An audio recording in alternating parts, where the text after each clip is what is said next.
Magandang araw, ikalimang baitang. Magandang araw rin po. Maaari bang magsitayo ang lahat para sa ating panimulang panalangin? Sa ngalan ng Ama, ng Anak, ng Espiritu Santo. Amen. Ayan, so magandang araw ulit.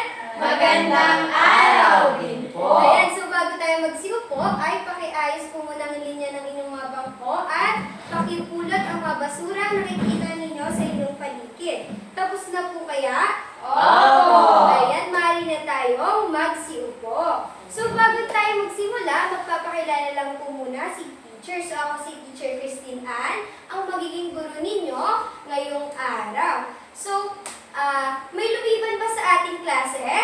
Wala po. Ayan, ikinagagalak ko na walang lumiban sa ating klase. Lahat tayo ay magkakaroon ng panibagong kaalaman. Ngayon naman, alamin natin ang mga alituntunin sa ating silid-aralan. So, pag sinabi natin alituntunin, ito yung mga Dapat sundin. ayan, dapat sundin sa loob ng ating silid-aralan. Una po ay pakibasa.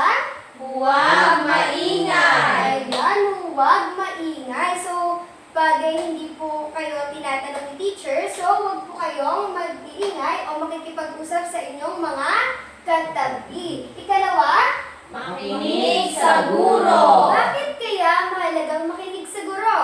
Itaas ang kamay. Okay, Joy? Para po masundan po namin, malaman po namin yung tinuturo niya. Ayan, mahusay para malaman nyo ang tinuturo ni teacher. At pag tinanong kayo ni teacher ay may isasagot kayo. Ikatlo ay Respeto ang guro at kaklase. So, hindi lang po si teacher ang dapat irespeto. Kailangan nyo rin irespeto ang inyong kapwa kamag-aral. So, pag nagsisalita yung mga kaklase nyo, kayo ay makikinig ng mabuti. At ang ikahuli, Itaas ang kamay kapag nais sumagot. ayan, itataas lang natin ang ating kanang kamay kung may gusto kayong sabihin o nais nyong sumagot. So, makakaasa ba ako grade 5 na susundin nyo lahat ng alituntunin sa ating silid-aralan? Opo! Ayan, mahusay. Ngayon naman, tayo ay magbabalik-aral. Sino po kaya ang nakakaalala ng ating tinalakay noong nakaraang araw? Bana? Pag-recycle. Ayun, pagre-recyclo o pagre-recycle. So ano nga po ulit ang ibig sabihin ng pagre-recycle o pagre-recyclo? Yes, ninyo? Ang pagre-resiklo po ay ang muling paggamit ng mga patapong bagay upang mapakinabangan muli. Ayun, mahusay. Ito'y muling paggamit ng mga patampong bagay. So ikinagagalak ko na natatandaan niyo pa ang ating tinalakay. Ngayon naman, gusto niyo bang maglaro mga bata? Opo! Ayan, itong larong ito ay tatawagin natin hula, rawan, buuhin mo ako. So mamaya po, magpapakita po si teacher ng mga larawan o simbolo na may dagdag o bawas sa mga letra. So ang gagawin niyo lang po ay aalamin po ninyo kung anong salita ang sinasabi sa mga larawan na ipapakita po. Malinaw po kaya? Opo! Itataas niyo lamang po ang kamay kung sino ang gustong sumagot. So, paunahin po kayo para paramihan po ng puntos. Una pong larawan. Ano po kaya ito? Joy? Komunidad po. Ayan, tingnan nga natin kung tama si Joy. Ayan, mahusay. Komunidad. Katulad mundo. Babawasan mo yung do, kumun. Tapos, idadagdag mo ang ay, at ito ay, ano to? Dad. Ayan, komunidad. So, bigyan po natin ng palakpak si Joy. 3. Ayan, ikalawa. Ano po kaya ito? Erika? Kahoy po. Ayan, tingnan nga natin kung tama si Erika. Ayan, kahoy. Dahil ito ay car. Tapos bawasan mo ng R. At ito'y hoy. Kahoy.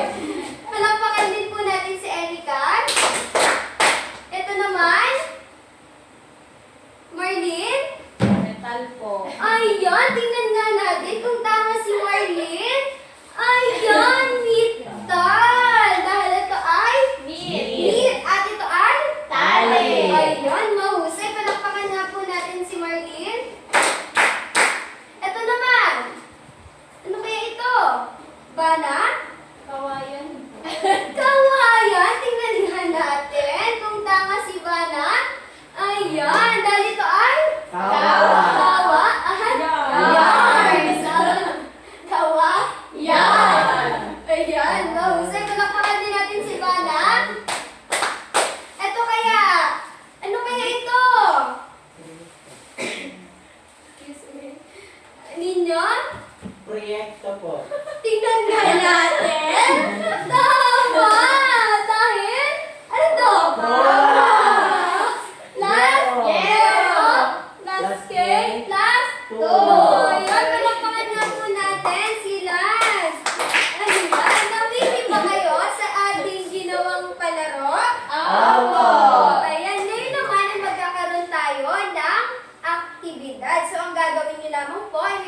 Cabinet, mahusay. O, aparador. Ito ay gawa sa kahoy. Ito naman po ikalawang larawan. Ano po ito, Erika? Gawa po sa metal. Ayan, gawa sa metal. Ito ay Kawali. kawali. Mahusay. Ito naman po kaya. Ano po kaya ito? Marlene? Gawa po sa kawayan. Ayan, gawa sa kawayan. Ito ay tinatawag nating Bahay kubo. Ayan, bahay kubo. Napakahusay. Ito naman. Ano kaya ito? Joy? Gawa po sa metal. Gawa sa metal. Ano nga ito? Saan natin ito ginagamit? Sa Pagkain. At ang huli ay? Ninyo? Gawa po sa kahoy. Ayan, gawa sa kahoy. Ito ay? Bangko. Upuan. Mahusay. So, mayroon lamang pong ilang katanungan dito si teacher. So, saan-saan pong materyales gawa ang mga bagay na nakita ni teacher? Bana? Sa kahoy, kawayan at metal po. Ayan, sa kahoy, kawayan at metal. So, saan po kaya natin karaniwang nakikita ang mga bagay na pinakita ni teacher? Yes, Erika? Ma'am, sa komunidad, bahay at paligid. Ayan, sa komunidad, bahay at paligid. Sa palagay nyo, bakit mahalaga na alamin kung saan gawa ang mga bagay nito? Sa palagay nyo, Joy? Para po ma'am, magamit po natin ang wasto at maingatan. Ayan, para magamit natin ng wasto at maingatan. At ang muling tanong ni teacher, anong palagay nyo ang pinakamatibay na materyales na gawa ang mga bagay sa metal, sa kahoy, o sa kawayan? Sa palagay nyo lang. Sa palagay Bana? ko ay metal. Sa metal, dahil ito ay hindi bali. Ayun, mahusay. Kinagamit ako na nasagot nyo ang aking mga katanungan. Ayan. Basta sa ating ginawang aktibidad kanina, mga laro, ano kaya sa palagay nyo ang ating pag-aaralan ngayong araw? Sige nga, Christine. Siguro po mga bagay na gawa po sa metal, kahoy at kawayan. Ayan, mahusay. Ang ating pag-aaralan ngayong araw ay patungkol sa mga kasanayang paglikha ng proyekto na ang ginagamit na pangunahing materyales ay metal, kawayan, at kahoy. Ngunit bago yan, ating munang alamin ang ating mga layunin. Una, natatalakay o natutukoy ang mga kasanayan at hakbang sa paglikha ng malikhaing proyekto. Pangalawa, na ipakikita ang pagpapahalaga at pagkikiisa sa paggawa ng proyekto sa pamamagitan ng aktibong pakikilahok at kooperasyon sa pangkatang gawain. Ikatlo, nakagagawa ng isang malikhaing proyekto na gawa sa kahoy, metal, o kawayan sa pamamagitan ng pagsunod sa tamang proseso mula sa pagpaplano hanggang sa pagtatapos. Ayan ngayon, ating tatalakayin mga bata ang patungkol sa kasanayan sa paglikha ng mga proyekto. Unahin na dito, kaunahin dito ay ang pagpaplano. Sa pagpaplano mga bata, ito ay napakahalaga sapagkat kailangan bago tayo gumawa ng isang proyekto, ating munang planuhin mabuti upang malaman natin kung ano ba ang mga kasangkapan, kagamitan, at halaga at pamamaraan sa paggawa ng mga proyekto. Kailangan alamin natin kung alin ang tamang materyales na ating gagamitin at kung ano ang mga pamamaraan. Ikalawang mga bata ay ang pagsusukat. Dito, napakahalaga na tama ang sukat na mga gagamitin sa proyekto upang ang ating magagawang proyekto ay maging maayos at maganda. Mga bata, kapag ka ba kayo ay gumagawa, nakaranas na ba kayo gumawa ng proyekto? Oo! Ano kaya ang una yung ginagawa? Tama ba na pagpaplano muna? Oo! Ayan, mahusay. Kung ngayon, talagang sinusunod nyo ang ating tamang proseso. Pangalawa ay ang pagsusukat. Nagsusukat rin ba kayo kapag gumagawa kayo ng proyekto? Oo! Anong ginagamit yung panukat? Sige nga, Christine. Ruler! Ayan. Ang ruler ay isa sa mga kagamitan na pwede natin gamitin sa pagsukat. Yun ang ating, ikailan nga yun? Dalawa! Ayan. Ngayon ay, alamin naman natin ang pangatlo. Ito ay ang Puputol! Sige nga, basahin nyo nga mga bata. Sundin ang mga panuntunan sa tamang paraan ng pagpuputol ng mga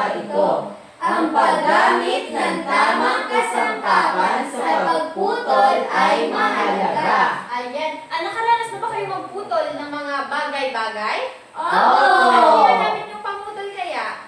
Sige nga ba na? Gunting po. Ayan, gunting. Ano pa kaya ang mga pwede natin gamitin pangputol?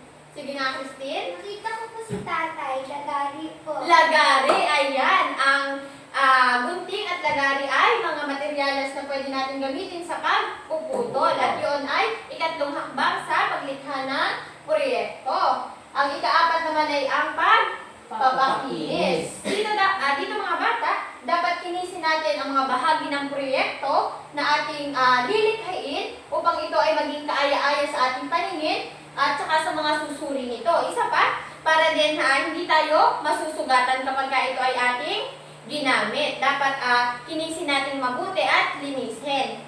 Naunawaan ba? Opo. Ano ba ang ikaapat na bahagi? Pagpapakinis. Nakaranas na ba kayong magpakinis ng inyong proyektong ginawa?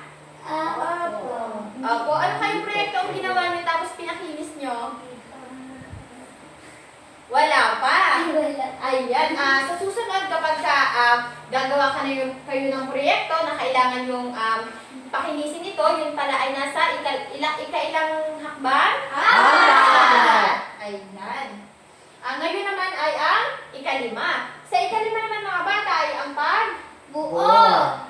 Dito, kailangan nating tiyakin ang pagkakasunod-sunod ng mga bahagi ng proyekto upang ito ay maging maganda, matibay at kaaya-ayang tingnan. Kapag nakapagplano tayo, kapag nakapagsukat, nakapagpakinis, dito na magkakaroon tayo ng buong proyekto.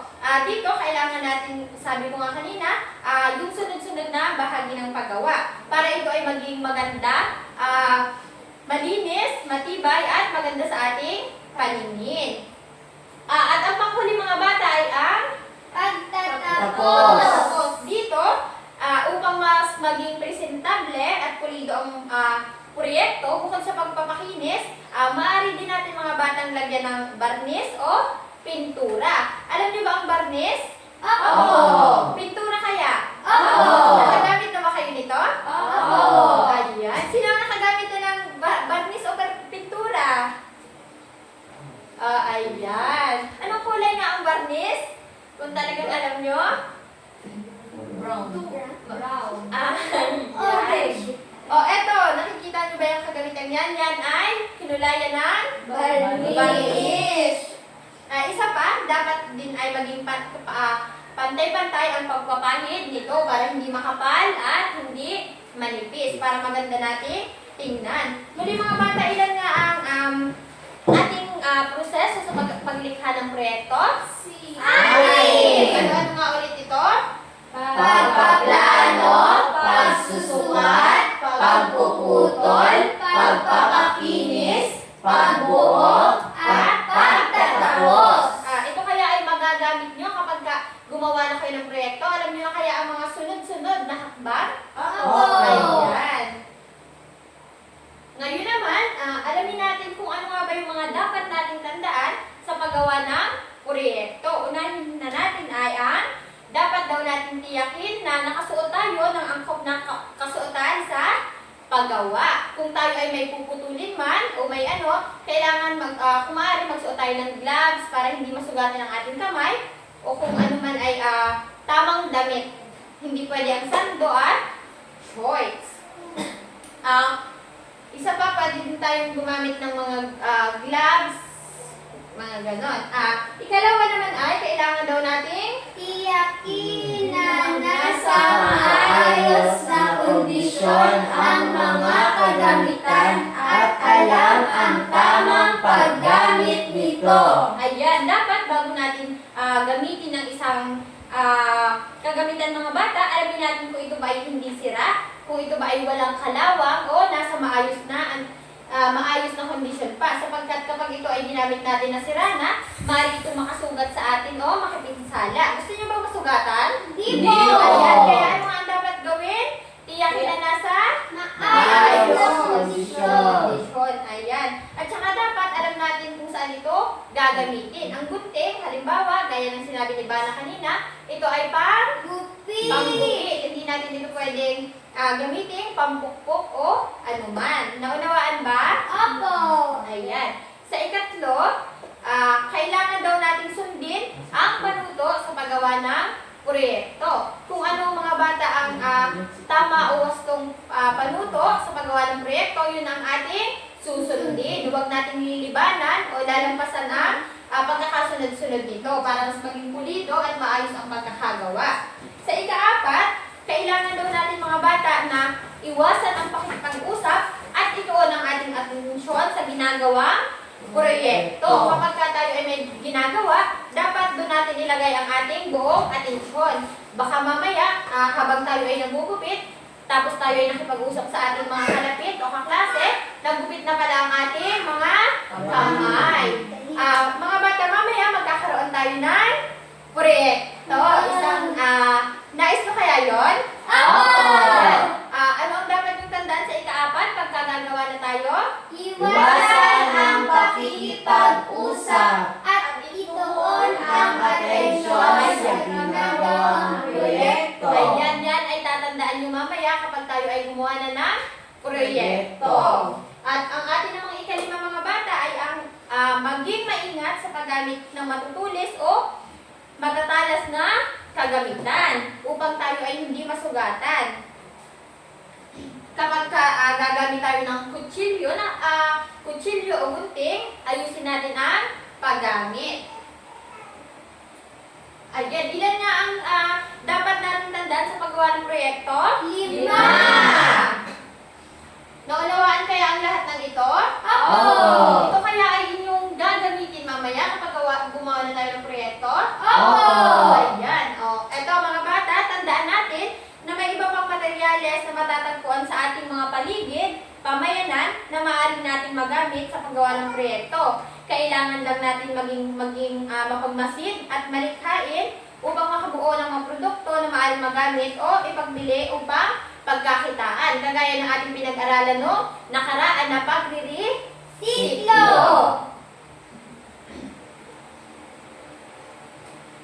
Ayan, naunawaan kaya ang ating pinag-aralan ngayong araw? Opo. Handa na kaya kayo sa ilang katanungan ni teacher? Opo. Pero bago yan, meron muna akong magkakaroon muna tayo ng aktibidad. Handa na kaya kayo? Opo. Ang ating gagawin ngayon, upang ilapat kung talagang natutunan nyo ang ating tinalakay ngayong araw, ito ay tatawagin natin likhang kamay, pagbuo ng simpleng proyekto mula sa lokal na materyales. Ano nga ang tatlong materyales na ating nabanggit kanina? Kawayan at metal. At yan ang mga pangunahing materyales na ating gagamitin sa ating gagawing proyekto ngayon. Handa na kaya ang bawat isa? Opo. Ayan. Ngayon, kayo ay gagawan hatiin muna kayo sa 2 pangkat at ang 3 pangkat. At ang gagawin nyo ay isang simpleng makabuluhang proyekto gamit ang inyong nabunot na materyales. Ito ang unang pangkat, ikalawang pangkat, at ikatlong pangkat. Lapit nga rito ang mga representante ng bawat pangkat. Isa-isa lang bubunot. Sino ang representante ng ikalawang pangkat? Ayan. Buklatin nyo natin yung mga nabunot. Ano ang nabunot ng unang pangkat? Kawayan po. Kawayan. Ang ikalawang pangkat kaya? Metal po. Metal. Ang ikatlong pangkat? Kahoy. Ayan. Ang inyong mga materyales na nabunot, yan ang pangunahing materyal na inyong gagamitin sa ating proyektong gagawin. Mga bata, tandaan nyo na kailangan nyo sundin ang mga hakbang na aking itinuro sa paglikha mula sa pagpaplano hanggang sa pagtatapos. Ilan nga ang hakbang na ating tinalakay kanina? 6. Mula daw saan? Pagpaplano hanggang pagtatapos. Ayan, isay. Talagang nakinig kayo sa aking itinuro kanina. Tapos mga bata, mamaya habang kayo ay gumagawa, kailangan nyo kumuha ng mga larawan sa bawat hakbang na yun, yung 6, bilang dokumentasyon. Meron kayang, ito ang mga ipang pipicture nyo. Ito sa unang pangkat, pangalawang pangkat, at ito ang ikatlong pangkat. Ano nga ang gagawin mamaya habang gumagawa ng inyong proyekto? Pipicturan! Ilan na ang pipicturan? Yung mga tamang hakbang. Ayan. Pagkatapos mga bata, ilalagay nyo ang mga larawan na iyon sa isang simpleng ICT slideshow. Mamaya, lalapit sa akin ang bawat representante at magpapaturo tutulungan ni teacher na ilagay ito sa slideshow. Pagkatapos ay ipepresent nyo ito sa unahan at ipapaliwanag nyo ang inyong ginawa sa harap ng klase. Naunawaan kaya mga bata? Opo! May katanungan kaya? Wala po. Maliwanag? Opo! Makakagawa na kaya kayo ng isang proyekto? Opo! Opo. Ayan. Kung gayon, kayo ay magsimula na.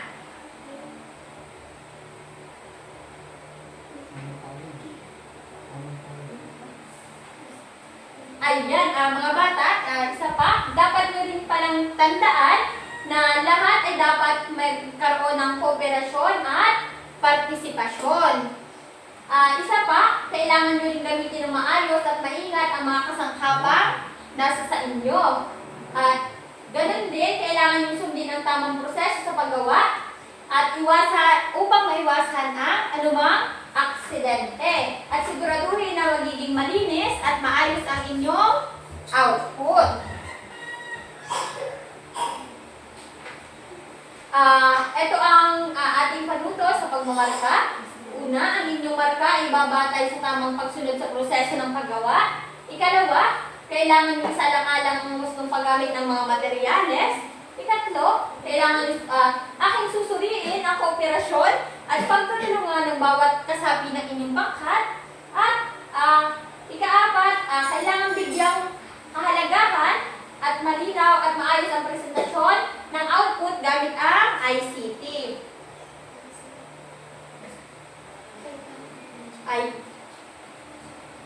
Ayan, para naman sa mga mag-aaral na hindi kayang sumabay, ang inyong gagawin ay meron akong inihandang worksheet rito.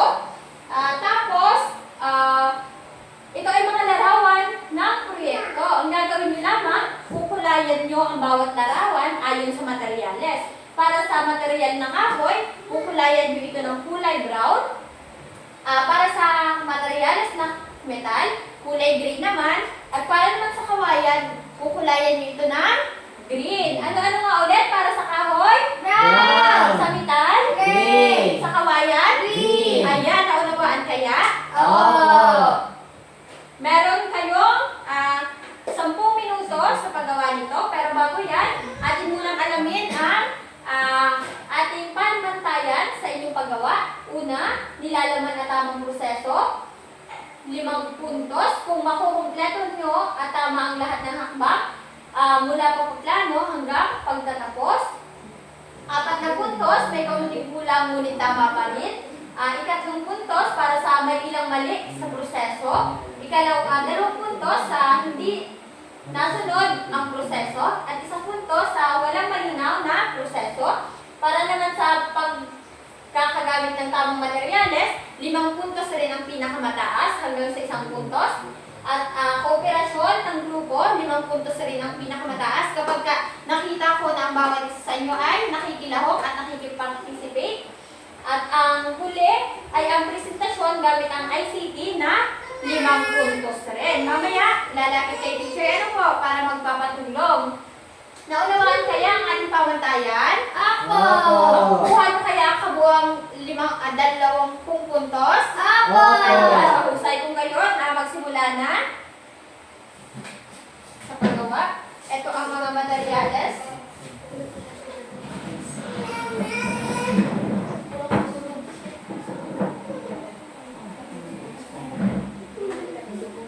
Ayan, ito ang material ng sikat. Makipag-cooperate ha. Sundin ang tamang proseso na mula pagpaplano hanggang pagtatapos na maging maayos ang inyong ginawang proyekto. picturean mga bata ang bawat proseso nito. Mamaya, lumapit sa akin pag nakatapos na ano po. Patingin nga ng ginagawa ng ikatlong pangkat. Ayun, napakahusay naman. Yung unang pangkat kaya, kahoy ang inyong nabunot. Ano? Ito ay kawayan. Excited na akong malaman kung ano yung mga proyektong yan na inyong ginagawa. Tapos na kaya? May 3 minuto na lamang kayo sa paggawa. Teacher, magpapatuloy na po kami sa Magpapatulog. Tapos na? Sa ICT. Akin na ang mga larawan na inyong... ayun, napakahusay naman ang mga larawan na ito. Napakagaganda. Talagang sinunod nyo ang bawat proseso at takbang.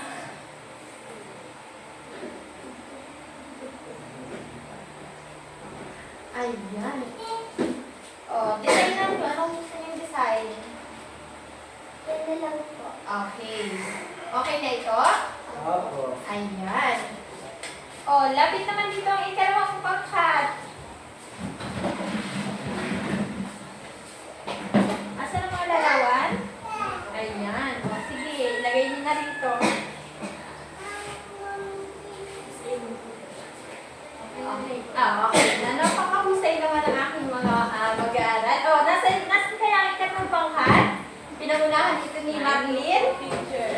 Wow, napakahusay naman ang ginawa mo. Sige. Tapos na? Ayan, narito na lahat ng mga ICT slideshow na ginawa ng 3 pangkat. Mari na kaya itong i-present? Ayan. Unahin na natin ang unang pangkat. Sige, unang pangkat. Pumunta kayo dito sa unahan at present nyo ang inyong ginawang proyekto.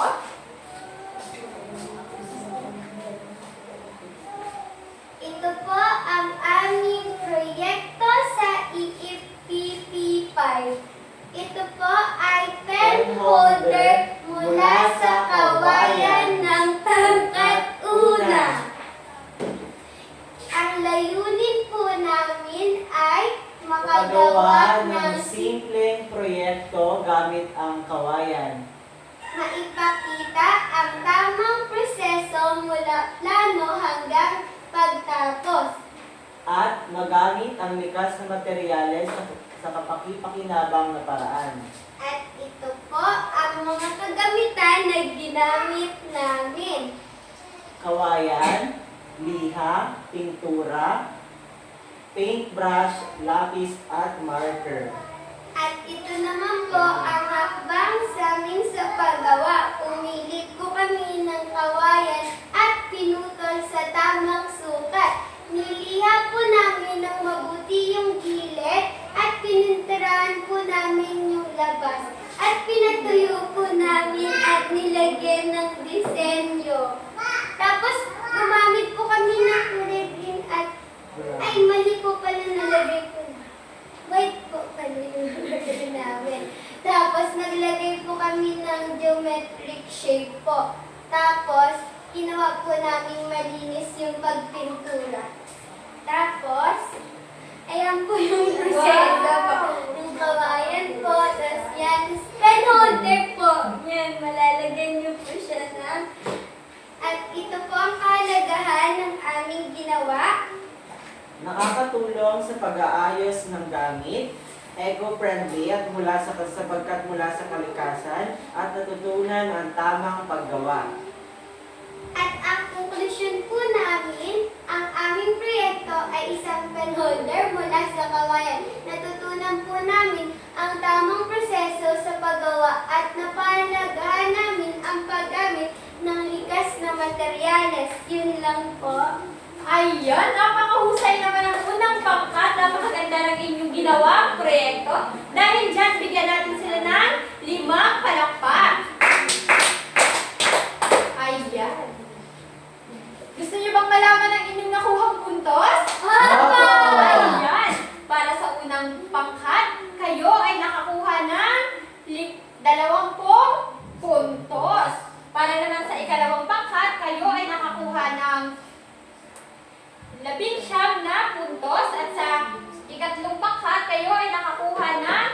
20 puntos rin. Palakpakan ang inyong mga sarili ng 5. Ayan. Yan, nag-enjoy ba kayo sa ating ginawang proyekto? Opo! Ayan, kung talagang naunawaan at nag-enjoy kayo sa ating ginawa, ako ay mayroong mga katanungan. Una na dito ay, ano-ano ang mga hakbang sa paglikha ng isang malikhaing proyekto gamit ang kahoy, metal o kawayan? Sige nga, Bana. Ang mga hakbang po ay magplano ng gawain, ng gagawin, pumiling ng materyales, tapos po gumawa ayon sa plano at tapusin ng maayos ang proyekto. Ayan, mahusay! Bigyan natin ng 3 palakpak si Bana.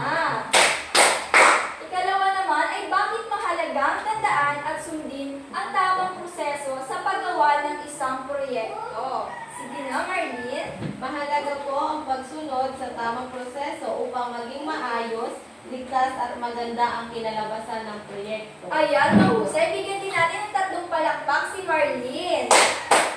At ang panghuli naman ay paano mo na ipapakita ang wastong paggamit ng mga kasanayan sa paggawa ng proyekto upang makabuo ng maayos at kapaki-pakinabang na produkto.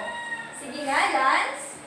May ipapakita ko ang wastong kasanayan sa pamamagitan ng maingat na paggamit ng gamit o materyales, pagsunod sa hakbang at paggawa ng malinis at maayos. Ayan, mahusay. Bigyan din natin ng 3 palakpak si Lance. Ako'y natutuwa at talaga naunawaan niyo ang ating pinag-aralan. Ngayon ay magkakaroon tayo ng panibagong aktibidad. Kukuhain ng inyong mga papel at ito inyong isulat. Teacher, sa notebook po. Sa papel po. Chuy.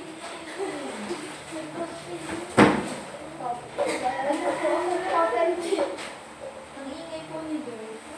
Tahimik, mga bata. Magsulat ng tahimik. Ano nga ang ating ang nakaano sa ating alituntunin? Huwag maingay!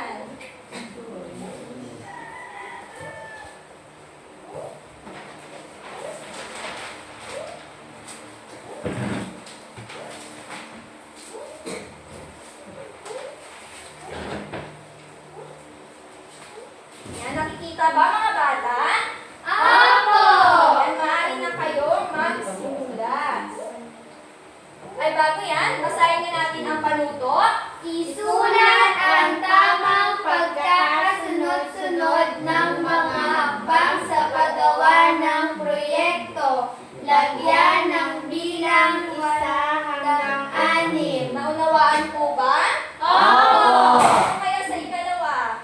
Bilugan ang tamang sagot. Yan, so ang bibilugan nila ay titig ng tamang Sagot. Maaari na kayong mag-umpisa.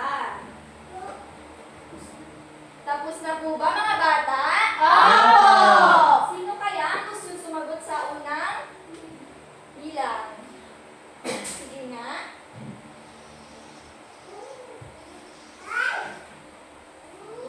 Yan. Sa pakuli kaya? Sige nga, Christine.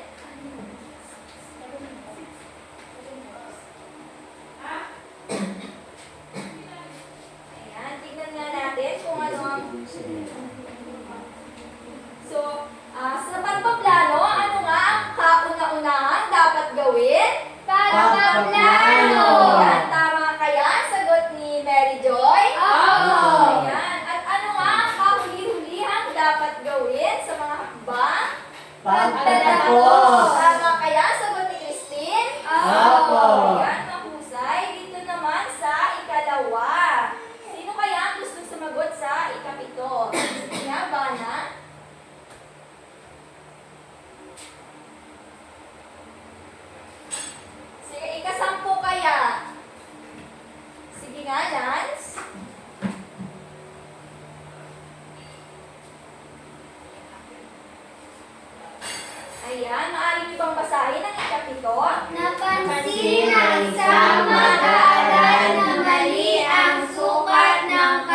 bagay na makikita sa inyong paligid na gawa sa kahoy, metal o kawayan. Halimbawa, upuan, mesa, basket, kutsara, walis at iba pa. So, ang gawain ay i-document mo. Kuna ng larawan ang napiling bagay gamit ang cellphone o camera. Gumawa ng isang simpleng 3 to 5 slides na presentasyon o sa PowerPoint o kahit sa Canva. Sa bawat slide, ilagay ang sumusunod. Una, mari ba pakibasa? Larawan ng bagay at pangalan nito. Ikalawa, Anong materyales ito? Kahoy, metal, kawayan. ikatlo, Bakit mahalaga o paano ito ginagamit sa araw-araw? ipapakita sa klase sa susunod na araw sa pamamagitan ng maikling presentasyon. Naunawaan ba mga bata? Apo! Ayan. Tapos yun na ba itong isulat? Apo!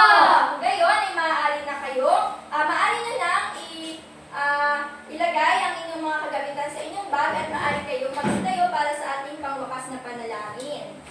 Sa ngalan ng